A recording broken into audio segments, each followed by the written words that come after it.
People get really scared to do hard shit because it hurts. And they feel like their comfort zone is where they need to be. When we get too comfortable, when things are too convenient, if we don't lean into doing hard stuff and putting ourselves through adversity and testing our abilities, we begin to dig holes in our life through food, alcohol, drugs, gambling, pornography, infidelity, binge watching television, video games, you name it. You know deep down inside what you need to do every morning. Every single morning. We might hit the snooze button, ignore the gym, make some bullshit excuse why we're not going to eat clean today, but our conscience knows, like, dude, that was a L. That was not a W today. What's up, guys? Welcome back to another episode of the amazing podcast of Determined Society. As you can see, we're in a different venue today, but I'm going to bring you much more value and an amazing conversation from an American entrepreneur, a man who escaped communism way back in 1980 and came to America with his family and made the most out of pursuing the immigrant dream and the immigrant edge. This gentleman has built multiple businesses and is now helping others build 7- and 8-figure businesses. He is a Wall Street best author. He is just a man that is a servant to other men and wanting more for other people. I have with me today Bedros Keuilian. Welcome to the show, buddy. Thanks, man. Appreciate it. Shawn, thanks for coming out, man. Really appreciate it. Man, listen, this is awesome. It's a great experience. It's great to actually interview somebody in person. Right. You know, it's like we had this off-the-air conversation, and normally it's this weird virtual bullshit. Now we're here in the room talking stories about you being tracked by air tags and all this different shit. Right. So, versus being on some kind of digital Zoom type thing where you're having that awkward conversation and you don't know when to click the red button to say goodbye, but you don't want to say it too early. But what if you kind of click it too soon and then he was halfway through a sentence? See, that doesn't happen in person. Doesn't happen in person. There's no moments of you say goodbye. No, you hang up. Yeah.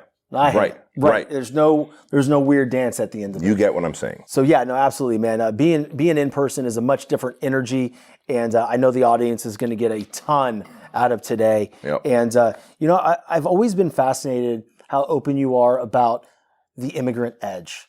You know, I'm fully immersed in that because the story of you guys coming over in 1980 when your dad had $150 to $200 in his pocket and a family of what, 5? Mm-hmm. Right? 5, yep. And not knowing where the next paycheck or how to feed the family. And then immediately, like you said, has 3 jobs the next day. Yep. And you witness this man work 3 jobs from 2 a.m.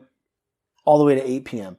Talk to me a little bit about the impact that made on you as a young boy and going into a man. Yeah, you know what? I always say that I've got, just like Robert Kiyosaki, rich dad and poor dad. And certainly my dad was financially poor, but experienced rich. And then my rich dad, Jim Franco, who was one of my personal training clients, many years later came into my life in my early 20s.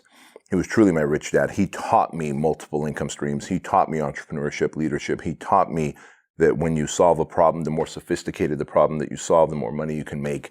But my dad taught me work ethic, that you can come into a foreign country without speaking the language, understanding the culture, and within days have multiple jobs to be able to, take care of your family. They weren't the most glamorous jobs. Mm-hmm. All of them were under the table, getting paid well below minimum wage. However, he was delivering newspapers at 2 a.m. Then he'd go work at a gas station pumping gas, and then he would go and work at a pizzeria. And like that was his day. And then soon my brother and sister each got a job. I was only 6 years old when we got here, so I was the baby of the family. But seeing my dad's work ethic, I think, like Ed Milet says, a lot of things are taught, but I think the most important things are caught, as he says. And I was able to catch work ethic. I was able to catch gratitude. I was able to catch enthusiasm. Like he was always happy to go to work. He was always said, having work is a blessing. In Armenian, it translates a lot better. But he said having work to do is a blessing. He was always grateful for the work that he had, and it wasn't anything glamorous. And the work ethic he had was just instilled in me. So as I grew up and my rich dad, Jim Franco, started to kind of show me the way, it was like putting a supercharger on a car that's just bound to break records. That's an amazing story because you're tying, poor dad and rich dad together. A lot of people have that poor dad, that dad that is going to show them how to work. My dad was that way. My dad was hustling from sun up to sundown. I didn't know when he was coming home, traffic in Silicon Valley and the San Francisco Bay Area was big, but the dude was always working. He was doing side jobs on the weekend. So I learned really quickly what it was to work my ass off. And if I wanted to be anything in baseball, then I had to put in the work constantly. So you'd find me in the garage hitting off a tee until my hands bled. There was no reason to be confused why I played in the SEC for baseball. It's because I was doing the fucking work. Yeah, you put in the work. Where the breakdown happens a lot of time in America is they don't have that rich dad. So like Jim Franco, if I'm not mistaken, that's the gentleman that came to you, like you said, in your 20s, and he was the guy that helped you build your business. Your dream was to own a studio, a gym, right? And he was the gentleman that that showed the faith in you. And really, he was a personal training client, right? I was working in a big box gym, and in fact, I was working very much like my dad. I learned the work ethic from my dad. So I was working in a big box gym as a personal trainer, and then I was working at Disneyland as a busboy and a fry cook at Carnation Cafe restaurant right there on Main Street, USA.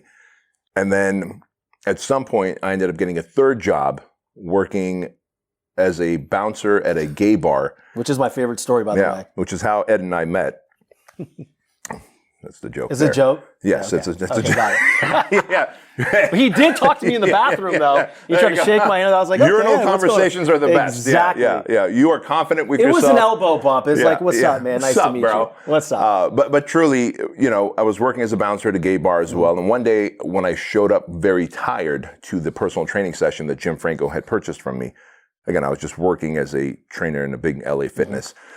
He goes, hey, why are you tired? And he was in his 60s. I was probably 21, 22 years old. He goes, why are you so tired in the mornings on Mondays? I go, Jim, I work at this nightclub on Sunday nights, and it doesn't get out till like 2:30 in the morning.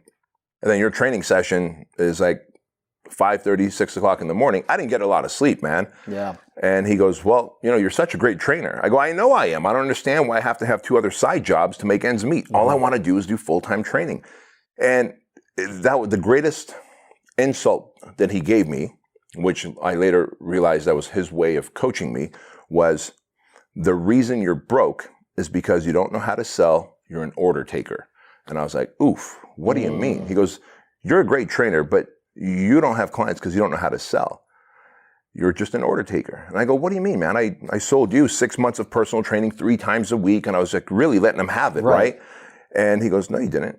You just took my order. I knew I came in here for 3 times a week of personal training that I was going to do for 6 months, learn how to work out well, and then do it on my own. And you just filled out the paperwork. You're no different than a waiter or waitress at a restaurant.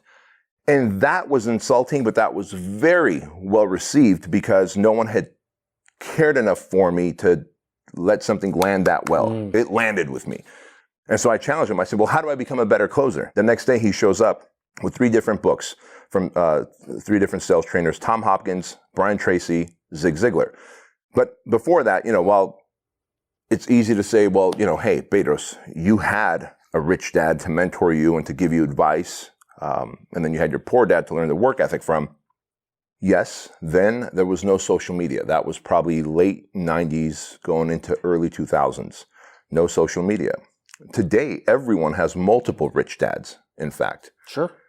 Through YouTube, through Instagram, through TikTok, through Facebook, you could be following some of the greatest entrepreneurs on the planet, people that are doing specifically what you want to be doing, and they're putting their content out there for free. They're coaching you, they're educating you, they're paying it forward. In fact, we have access to more rich dads than we know what to do with. The problem is we also have so much distraction that we look beyond the rich dads and get caught up in the booty pictures and in the bullshit social media content that serve no value to us, and instead end up staying in the same place year after year, still hoping that some kind of motivational talk from Tony Robbins or something will spark us into launching a business finally. When in reality, find the 1 or 2 online coaches who are good at what they do, get the free mentoring from them through social media, apply it to your life. When you make enough money, go pay them money to get coaching from them. That's a really good point because there's a lot of distraction out there. There's a lot of fucking noise, right? And I think what happens is people nowadays on social media, because it's so saturated, they want to leave their 9 to 5s. They want to get out of corporate America as quickly as possible. And I get that because, you and I have spoken. That's exactly what I want to do as well. And they could make poor decisions based on who they give their money to right away. Because you said a really key thing there, and I want to really dive into it. Take whatever they're giving as far as their content, apply it to your life, make more money so you can pay them money. Yeah, exactly. I mean, I've had more people tell me that they've watched my YouTube videos of my Empire podcast show and gotten themselves to making 6 figures a year and then been able to then join a coaching program. Yeah. Or to be able to invest in other ways in themselves. The free content's out there. The work is not free. It's not free. You know, it's a lot like David Meltzer said on my show a couple weeks ago. He's been giving away free trainings for 30 years. Mm-hmm. And you can get as much out of his free training as you can, you know, out of a paid program. The only difference is the access, the relationship capital, et cetera. Yeah. But I feel like we have it twisted and fucked up, right? They want, right? Most people want to be able, they feel like, okay, I got to go pay this person right now. Like, I'm going to go pay this person $100,000, you know, and I don't have a proof of concept. I don't have a business and whatnot. What would you say to those people that are wanting to jump into bed with a dude like you or another big name coach?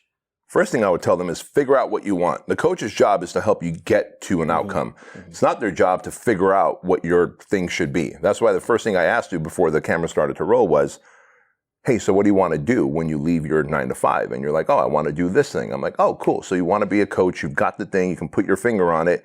Now imagine if I can help you time collapse. Imagine if I can make introductions, if I can help open doors, if I can tell you, avoid this, don't do that, do more of this. This will get you there faster. But when someone comes to me and says, hey, I've got the money, but I don't know what I want to do, I go away, figure out what you want to do. Because I don't need that. I do that for my son and daughter. Yeah. You're not my son and daughter. Exactly, right. Like, therefore, I'm not, you know what I mean? So, but people want to absolve any kind of decision making off of them and put it on someone else. Deflect. Yeah. And a coach's job is not to do that. Now, the coach that takes the money and says they can help you do that, I don't know if they're good at what they do, but that's a conversation for another day. Because anyone can go buy a blue check mark, go buy a few thousand fake followers and click that little toggle that says entrepreneur or public figure and call themselves a coach. Mm-hmm.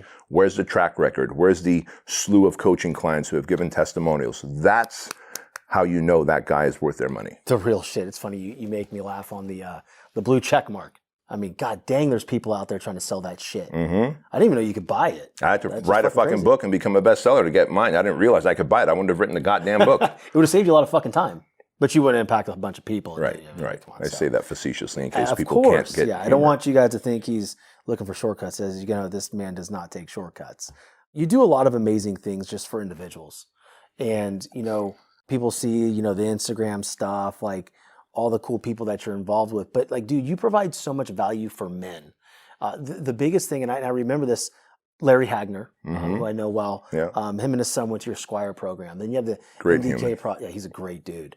Why don't you talk to my listeners a little bit about what those projects are and how they serve people in their lives? Yeah. So, you know, I think we can all agree that World War I, we sent a lot of men to war. Mm-hmm.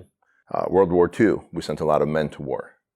Those men all came back, those who lived, and built industries and infrastructures.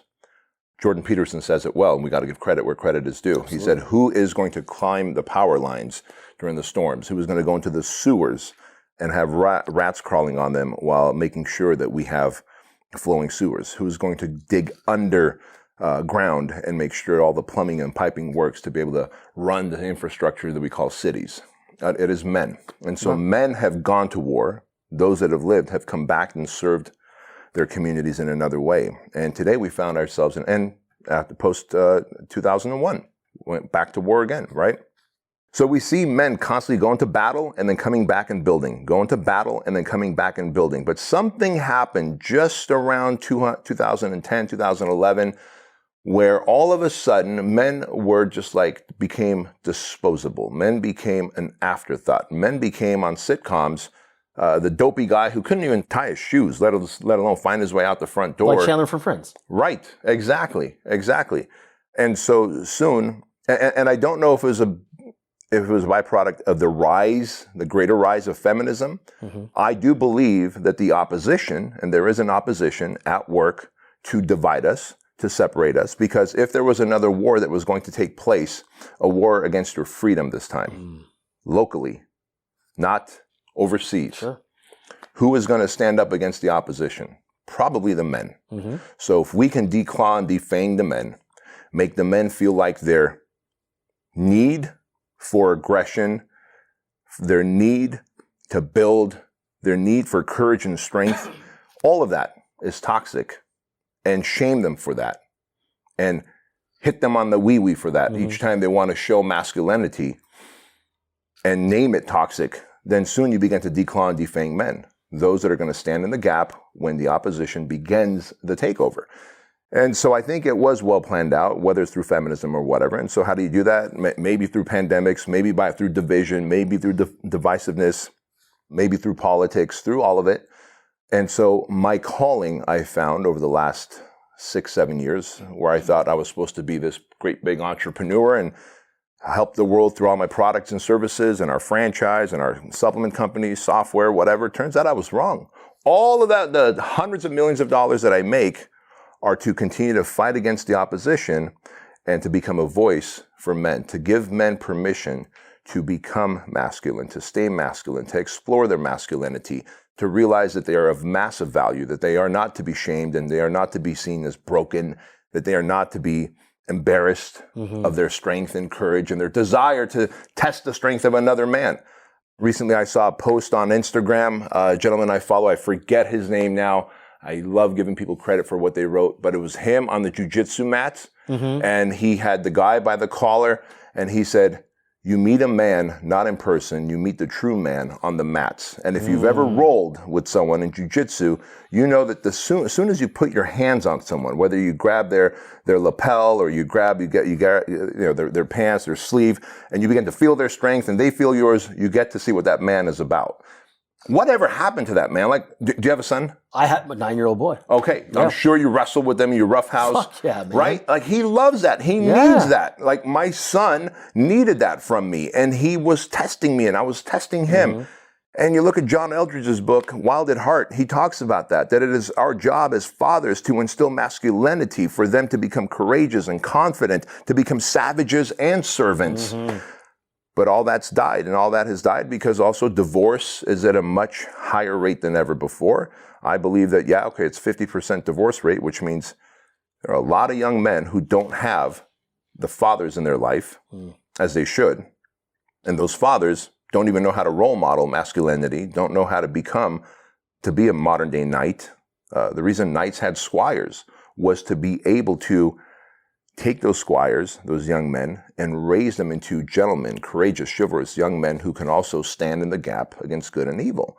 And that's all stopped. Like, tribes for thousands of years had a rite of passage for their boys that gave you a seat at the table with the men to be able to defend and protect the tribe and the community. All that has gone, and I believe that it has all gone through divorce, by decision, by managing thought patterns through social media, television, movies, etc. So then what do we have left? We have few voices like me who are willing to say, hey, you know what? It's actually okay to be a man. You can test your strength. You can be courageous. There is no such thing as toxic masculinity. There's such thing as nice guys who are passive aggressive, who will, and those are the most dangerous types of men, right? Once again, Jordan Peterson talks about that because they're nice guys. They don't have strength. They don't have courage. They don't have honor. And because of that, those are the backstabbers. Those are the scariest ones. I think passive-aggressive people in general scare the absolute fuck out of me. Absolutely. Because they come when you don't see them. Bingo. Right? And, interesting point that you made about, the divisiveness, the government and everything. Like, social media has made it so easy for them to take their strings and do this, light the match and walk the fuck away and watch everybody fight against each other and make it easier for that toxic masculinity to be labeled and nobody fighting back. Bingo. And what has been one of the things, I don't even know if that's a question, to be quite honest with you, but something happens to a man when they go to war, right? Whether it's in a real war, they come back and you said they build, right? And they go to the Squire program with their sons, they come back and they build, or the MDK project, come back and build. There is a chamber in your mind when you meet your higher self, right? That turns you in, that's like the fission point where the nuclear bomb goes off and you're a different man. Can you talk to my listeners about that one moment for you and what it felt like? Yeah, that one moment for me was a very specific Monday morning. of a flipping of a switch. It was 2013 or 2014, and I write about it in my book, Man Up. And I say that, so it's like my house, and then there's the pool deck, and then beyond the pool deck is a multi-car garage, and above the garage is our guest house. And I play the drums, and so I have my drums in the guest house. Sunday night, I went and played the drums, but because I'm flat-footed, it's easier for me to play barefoot. So I had taken my shoes off, left them at the guest house, came back in. Monday morning, I'm looking for my tennis shoes, and I can't find it. So I'm like, that's right, they're in the guest house. So grab all my shit, stressed out, hurry to get out the door, go up there, grab my shoes. As I bend over to grab my tennis shoes, like all of a sudden my heart starts racing. I just break out into sweat. Both arms are tingling. I go tunnel vision, and I could hear the heartbeat in my ear, like real quick. I'm like, what the hell is going on? Now I'm getting lightheaded. I'm like, holy smokes. I'm 38 years old, and I'm having a heart attack. And I realized in that moment, like, holy smokes, if I die right now, my wife's not going to know that I'm up here.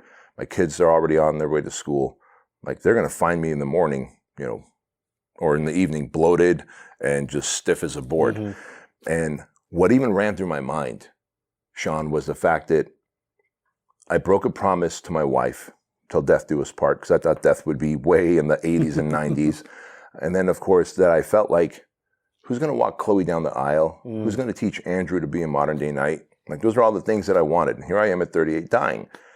I thought I was having a heart attack, man. And so I go, all right, if I just stumble down the staircase, somehow die on the pool deck, they'll find me sooner, and it won't be so. Isn't it weird how that? This is a better place to fucking die. On the pool deck. It's where your kids can never go swimming in that pool again. But anyway, go. Exactly. Like, I was like, okay, I don't want to traumatize them by them finding dad all bloated and stiff, right? So if they can find me sooner, hopefully I'll have some resemblance of a. It's a good plan. Human. I get it. Yeah. But it is also trippy that I accepted death so easily, too. Yeah. I always think about There's that. something behind that. Long story short, I realized, okay, as I walked down the staircase trying to just gather myself, I don't know if it was the fresh air or what, but all the symptoms went away. The next day I was at the doctor's office because I told my wife about it, and she's like, we're going to the doctor. And he's like, dude, that was an anxiety attack. What you had is an anxiety attack. Are you stressed? And before I can say yes, she's like, yes, he's stressed. He's taking NyQuil every night and Vicodin to fall asleep. Handfuls of Adderall in the morning to wake back up. The guy's a fucking mess. Like, our finances are all fucked. I'm like, holy shit. Yeah, everything she said, doc. Yeah. Right? So he puts me on Xanax. But that to me was the flipping of a switch. Of course, Xanax, after 4 days of Xanax use, I was like, I'm not doing this. It made me numb. It made me unmotivated, no sense of urgency. So I said, hey, doc, what do I do instead of Xanax? He goes, talk therapy. I'm like, fine. So I started working with a therapist. 15 months later, really learned how to overcome all the traumas that I had gone through. I was molested as a kid, kept it inside, told to go back to your own country and beat up by all these kids when I came out to the United States because I'm the foreigner. And, we lived in Section 8 housing, a lot of gangs and stuff, and a lot of fights I got into. And you keep all that internalized and you think, like, I'm over it. It's not going to cause any disaster in my life.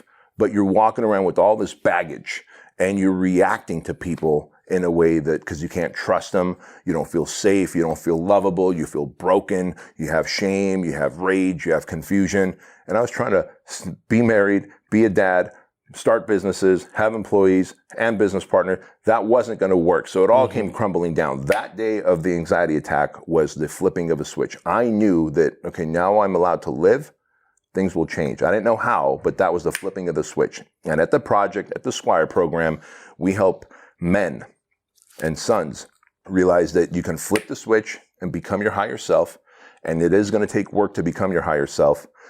But if you don't do that, what is the alternative? Constant anxiety, depression, shame, and guilt. And here's why. Your conscience, everybody's conscience knows. Like, you know deep down inside what you need to do every morning. Every single morning. We might hit the snooze button. We might ignore the gym. We might make some bullshit excuse why we're not going to eat clean today. But our conscience knows, like, dude, that was a L. That was not a W today. And so with that in mind, if your conscience knows, how's your conscience going to remind you that, hey, Shawn, you didn't live to your higher potential? It is going to remind you by knocking on your door through stress, anxiety, depression, shame, and guilt, all low vibrational frequencies, right? Our job is not to try and see how do we manage our anxieties and depression. It is to go, hey, consciousness, you know what? Duly noted. I will start working out, eating right, being congruent with the man I want to be. So you have to do hard shit to become a hard man, because men are designed to do hard stuff. And when you do soft stuff, like pull out your phone, order a Jolly Burger with extra onions, and then watch it come to you, and you realize it's stuck at the intersection, and you get frustrated. It's 2 minutes away. Like, what the hell, bro? Like, that is what men have been reduced down to. Is like they get frustrated and angry at their phones because their Jolly Burger is an extra mile away. Instead, do hard shit. Be a part of a brotherhood or a tribe of like-minded people who want to self-actualize, develop self-mastery. And when you do, you will find purpose. And through purpose, you will avoid anxiety, depression, shame, and guilt. And that is what we do at the project by helping men overcome all the limiting beliefs and the traumas that they've dealt with in life, helping them break through the glass ceilings and rediscovering their higher self. I love that, because on that path and finding your higher self, you know who really benefits? The wives, the children that you have. Because I can tell you, you know, there's been many times where I haven't been incongruent with what I'm saying I'm going to do. Yeah. I'm a human being, right? And those are the moments that I get frustrated at myself, which cause that anxiety. Right. And then your fucking kids come up to you at that point of anxiety, and you ignore them, or you snap at them. Right. And you know, they didn't ask to be here, man. They need a dad that is fucking strong, right? Yeah. They never get the best of us when we are all worked up and anxious and depressed and all highly wound up. And so, like you said, the people that get the best of us, when they get the best of us, is when we have found purpose and are doing what we're called to do. How do you do that? You do the hard shit. Yeah. Yeah. Yeah. I think people, and you can, you know, I'd love to hear your feedback on it, but people get really scared to do hard shit because it hurts. And they feel like their comfort zone is where they need to be. Why do you think people are so enlisted in staying comfortable on a day-to-day basis? And I think this speaks specifically to men, by the way, although women are not absolved of doing hard stuff either, because you look at in Africa still, women would take those giant buckets and they walk miles to get water and carry that water back, all while having a baby attached to their chest, breastfeeding, right? And the men are supposed to be digging wells and hunting for food and building shelter, etc. It is in our DNA to do hard stuff. Like, it's so funny, right? Because I've got this German Shepherd dog. She's part German Shepherd, part Mastiff. Her name is Cookie. When we rescued her, and I think I'm going to be able to answer your question this way. When we rescued her, she was 8 months old and about 90 pounds. And she was pulling my wife around, my kids around, me around, like she was strong. And so we hired this dog trainer. The lady comes in, works with Cookie for about 2-3 weeks, teaches her to heel and sit and stay and roll over, shake hands, twirl, all this bullshit. But then she pulls me aside. She goes, "Hey, I need to talk to you. Come here." I'm like, "Yes, ma'am. What's up?" She said, "Well, your dog here, she's part German Shepherd, and therefore, as German Shepherds, she needs to she needs to have a sense of purpose. So she needs to feel like she's guarding your kids and shepherding your kids and protecting your home, okay? And she needs a routine that will keep her engaged. So maybe every morning at the same time, you can throw the ball 10 to 15 times with her, and she can play catch. Because if you don't do that, she's just going to go and seek out comfort sitting on your couch or wherever every morning, but then start to get anxious and depressed." She goes, "Then do you know what happens when she's anxious and depressed?" I'm like, "No idea." He'll bite. She goes, "You see that beautiful rose garden you have?" "Yeah." She start digging holes in your backyard. I go, "How come?" She goes, "Well, in the absence of having purpose and a routine, she will give herself some sense of purpose and routine, which is to dig holes and fuck up your backyard, right?" I'm like, holy smokes. So she will resort to comfort because we're not doing anything to give her what she needs. But then she will start digging holes to basically have a sense of purpose and service and routine. Well, don't we do the same? We do. When we are in a state of comfort, because it is naturally, we're all drawn to comfort. Like, I imagine if the caveman all of a sudden had running water and fire was always available at a turn of a knob, and somehow he grunted and a big hunk of meat was thrown into his cave, well, he wouldn't have to go out and fight the saber-toothed tiger to get water, and then to go collect wood in the rain, and then to hit rocks together for 2 hours to get spark, and then to be able to, hunt a dinosaur or whatever the fuck it is that they hunted. And some dudes of the tribe got killed so that a few of the other families can have food. That's what they had to do. That was the day-to-day living. Mm-hmm.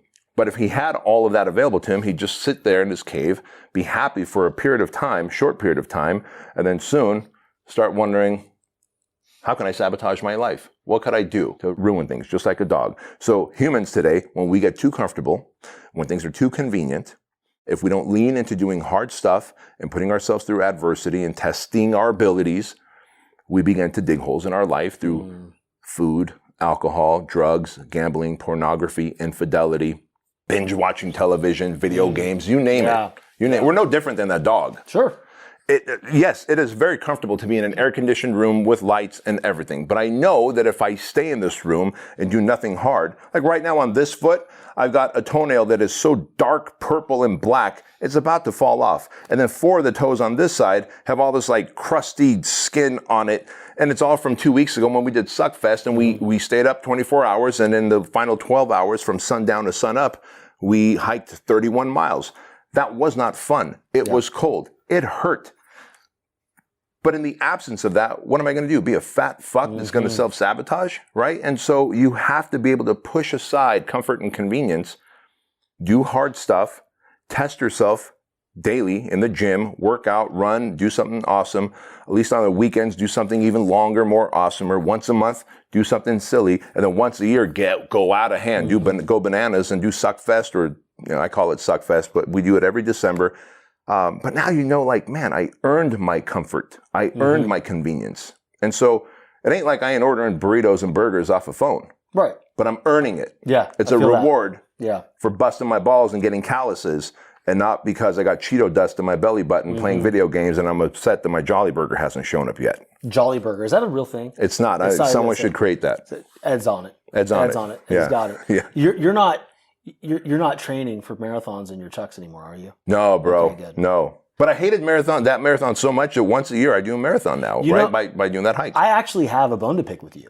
Do tell. Because I'm on your website and I'm like, all right, cool, 26.2 marathon challenge. I'm like, bro, this guy's going to do, a 6-week mental fucking toughness course. I'm like, I'm all in on this shit. Right? And it's so free. I'm all in on this shit.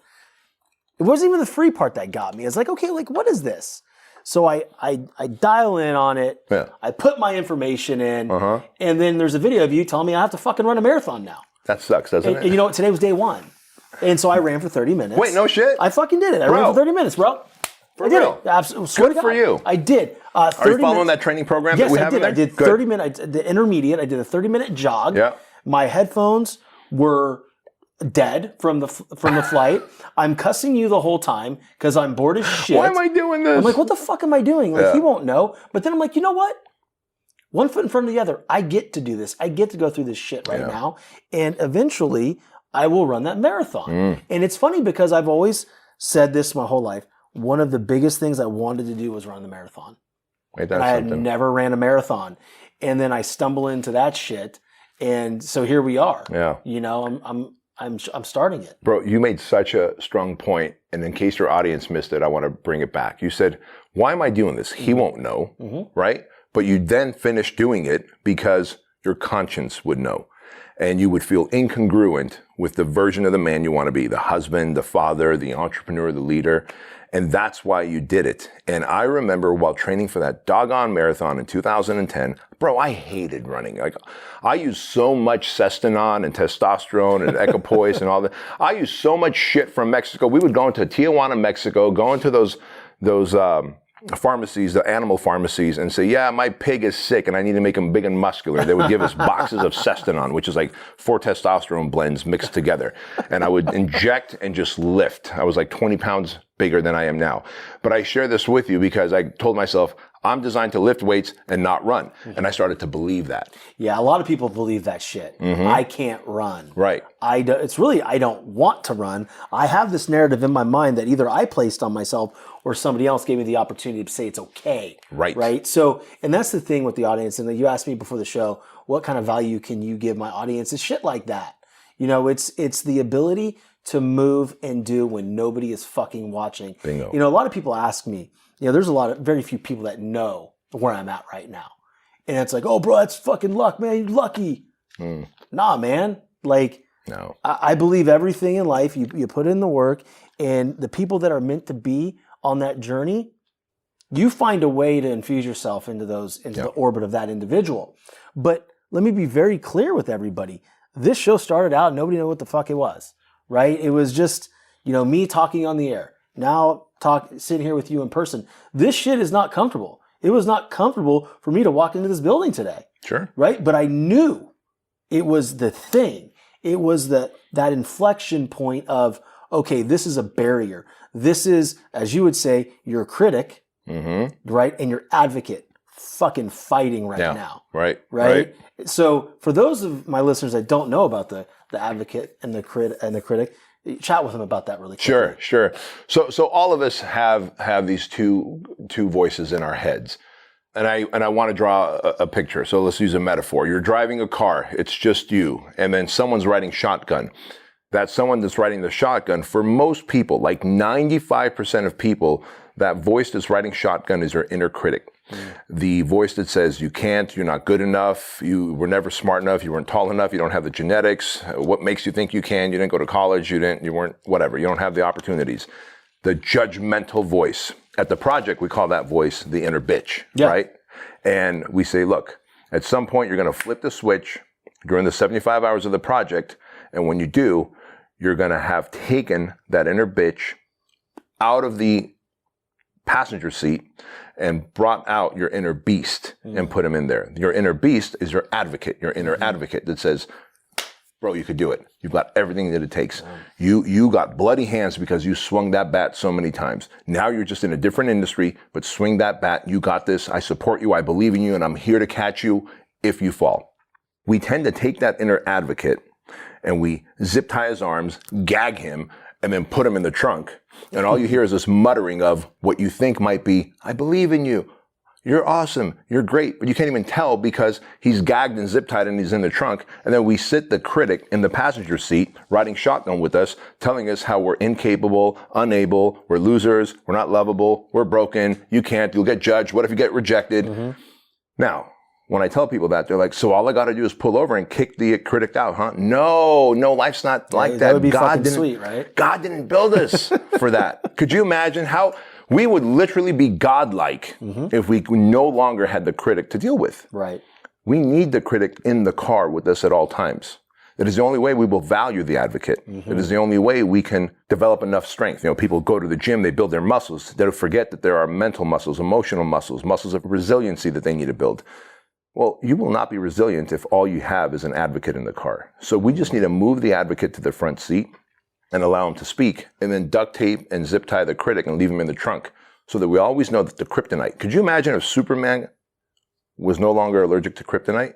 We wouldn't be interested in him. In fact, the whole story of Superman, decades later, they introduced kryptonite because people stopped reading the comic books. They're like, okay, bad guy comes, Superman kills him again. He has no weakness. He's got no weakness. But then when they introduced kryptonite, now that's when it flipped. Superman was interesting, right? Yeah. Our kryptonite is the critic. It needs to be in the trunk. Some days it might come to the back seat, but it should never make it in the passenger seat because that seat is specifically there for the advocate. I love that shit so much, man. And it's so funny because, and I want the listeners to really, and the people that are watching this, is that inner critic or that bitch voice, inner bitch, is it just gonna get in the back seat hogtied or the trunk because you say so?